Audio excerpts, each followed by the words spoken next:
4.1.2. La Declaración Universal de los Derechos Humanos. La Asamblea General de la ONU encargó a la recién creada Comisión de Derechos Humanos que redactara una Carta General de los Derechos Humanos. Se integró un comité de redacción compuesto de 8 miembros. Dentro de ellos tuvo 5 grandes protagonistas: René Cassin de Francia, Peng Chun-chang de China, Charles Malik de Líbano, Eleanor Roosevelt de los Estados Unidos, John P. Humphrey de la Secretaría General de las Naciones Unidas. El 10 de diciembre de 1948, la Asamblea General de las Naciones Unidas, reunida en París, en el Palacio de Chaillot, proclamó la Declaración Universal de los Derechos Humanos, en virtud de su resolución 217A, 3 romano, que fue adoptada por 48 votos a favor y 8 abstenciones. La denominación inicial de la declaración fue la Declaración Universal de los Derechos del Hombre, pero la Asamblea General decidió, en virtud de su resolución 548-6 romano, que los términos derechos del hombre fueran sustituidos por los términos derechos humanos en todas las publicaciones de las Naciones Unidas relativas a la Declaración Universal. Adelante. La declaración recopila derechos humanos de primera generación, llamados en el lenguaje adoptado por las Naciones Unidas como civiles y políticos, por una parte, y derechos de segunda y tercera generación, designados también como económicos, sociales y culturales, por otra, formulando a su manera el postulado de la indivisibilidad e interdependencia de los derechos humanos. Los derechos humanos de primera generación, civiles y políticos, incorporados en la Declaración Universal son los siguientes. Los derechos y libertades proclamados en la Declaración se reconocen a todos los seres humanos sin distinción alguna de raza, color, sexo, idioma, religión, origen nacional social, posición económica, nacimiento o cualquier otra condición. Fíjense ustedes que aquí viene de la mano aquí estamos viendo por qué podemos hablar de un estándar internacional. ¿De dónde parte la Corte Interamericana para desahogar esa opinión consultiva sobre el estatus de los trabajadores migratorios? De reconocer que el principio de igualdad y no discriminación está por encima de todos los demás. Por cómo empieza la Declaración Universal, reconociendo que el principio de igualdad y no discriminación es el más importante. Adelante, un poquito más rápido para ser más ágil esto, por favor. ¿Qué reconoce la Declaración Universal? El derecho a la vida, a la libertad y a la seguridad de la persona, artículo 3. La prohibición de la esclavitud y la servidumbre, artículo 4. La prohibición de la tortura y de las penas o tratos crueles, inhumanos o degradantes, artículo 5. El derecho al reconocimiento de la personalidad jurídica del ser humano, artículo 6. El derecho a la igualdad ante la ley, artículo 7. El derecho a no ser arbitrariamente detenido, preso ni desterrado, artículo 9. El derecho a un juicio justo, artículo 10. El derecho a la presunción de inocencia y al principio de legalidad, artículo 11.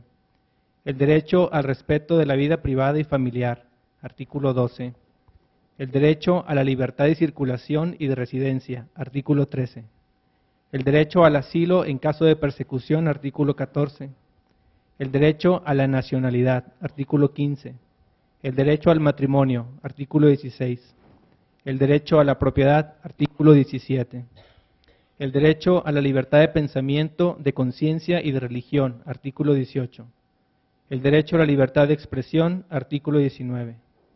El derecho a la libertad de reunión y de asociación pacíficas, artículo 20. El derecho a participar en el gobierno del país del que se es nacional, artículo 21. Los derechos humanos de segunda y tercera generación, económicos, sociales y culturales, recopilados en este instrumento internacional son: el derecho a la seguridad social y a la satisfacción de los derechos económicos, sociales y culturales indispensables a la dignidad de la persona, artículo 22. El derecho al trabajo y la protección contra el desempleo. El derecho a igual salario, trabajo igual. El derecho a una remuneración equitativa y el derecho de sindicación, artículo 23. El derecho al descanso y a vacaciones periódicas pagadas, artículo 24. El derecho a un nivel de vida adecuado que asegure la salud y el bienestar, artículo 25. el derecho a la educación, artículo 26, el derecho a tomar parte en la vida cultural de la comunidad y el derecho a la protección de los derechos de autor, Fíjense artículo 27. Qué importante, los derechos de autor tienen un rango importante dentro de la Declaración Universal de los Derechos del Hombre. Bueno, también en el caso nuestro, el artículo 28 constitucional tiene la base para los derechos intelectuales en general, de propiedad industrial y de autor. Adelante. El derecho al establecimiento de un orden social e internacional en el que los derechos y libertades proclamados en la Declaración se hagan plenamente efectivos. Gracias.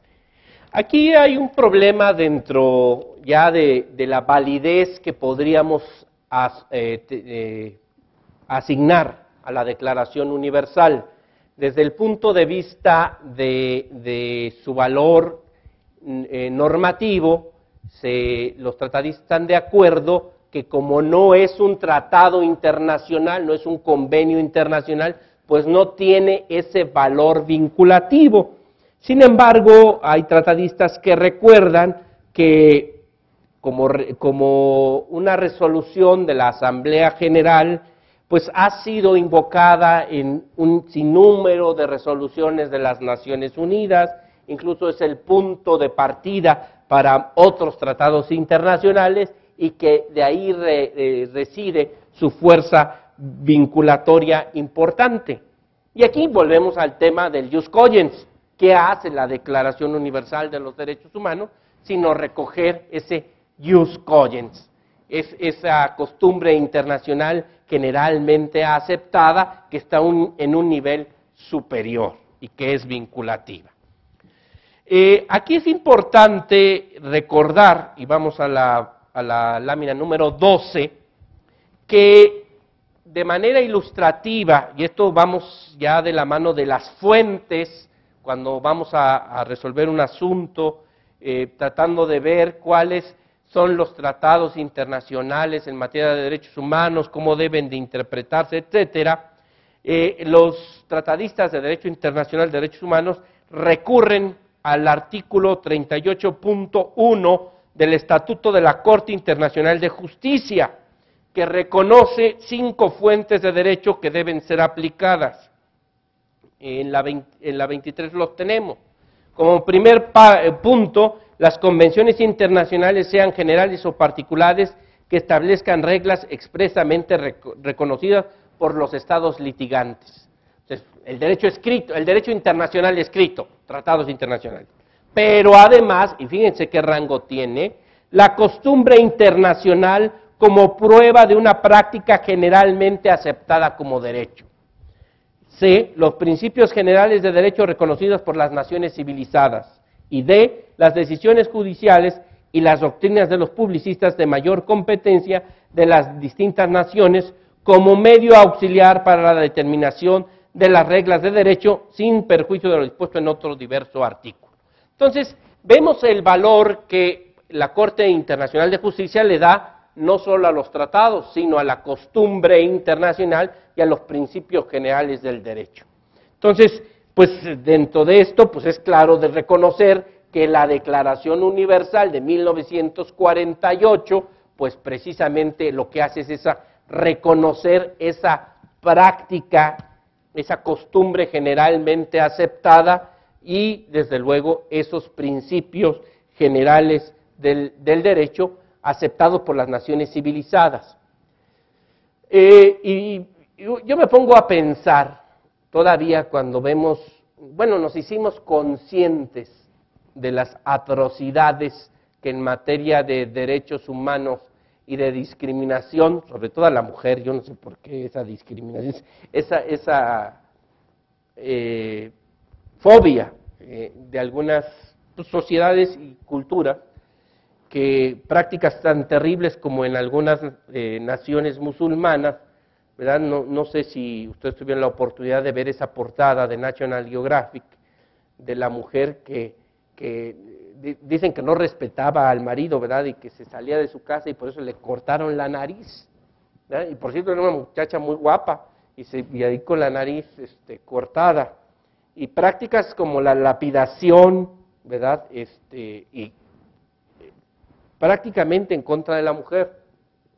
Piensen ustedes cuál era la situación de la humanidad en 1948 y el reto que para las Naciones Unidas fue, pues decir, este es el estándar internacional, y decir, bueno, pues esto va a valer en China, y va a valer en Afganistán, y va a valer en la Unión Soviética en ese entonces, y va a valer en Francia, y en México, y en los Alpes, y en los Pirineos, y en la selva lacandona, y en la Sierra Madre Occidental, y en el nudo mixteco, y donde ustedes quieran.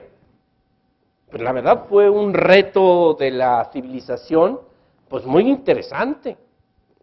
Claro, aquí alguno dirá, oiga, pues es que también se están desconociendo las desigualdades culturales y todo. Se están desconociendo las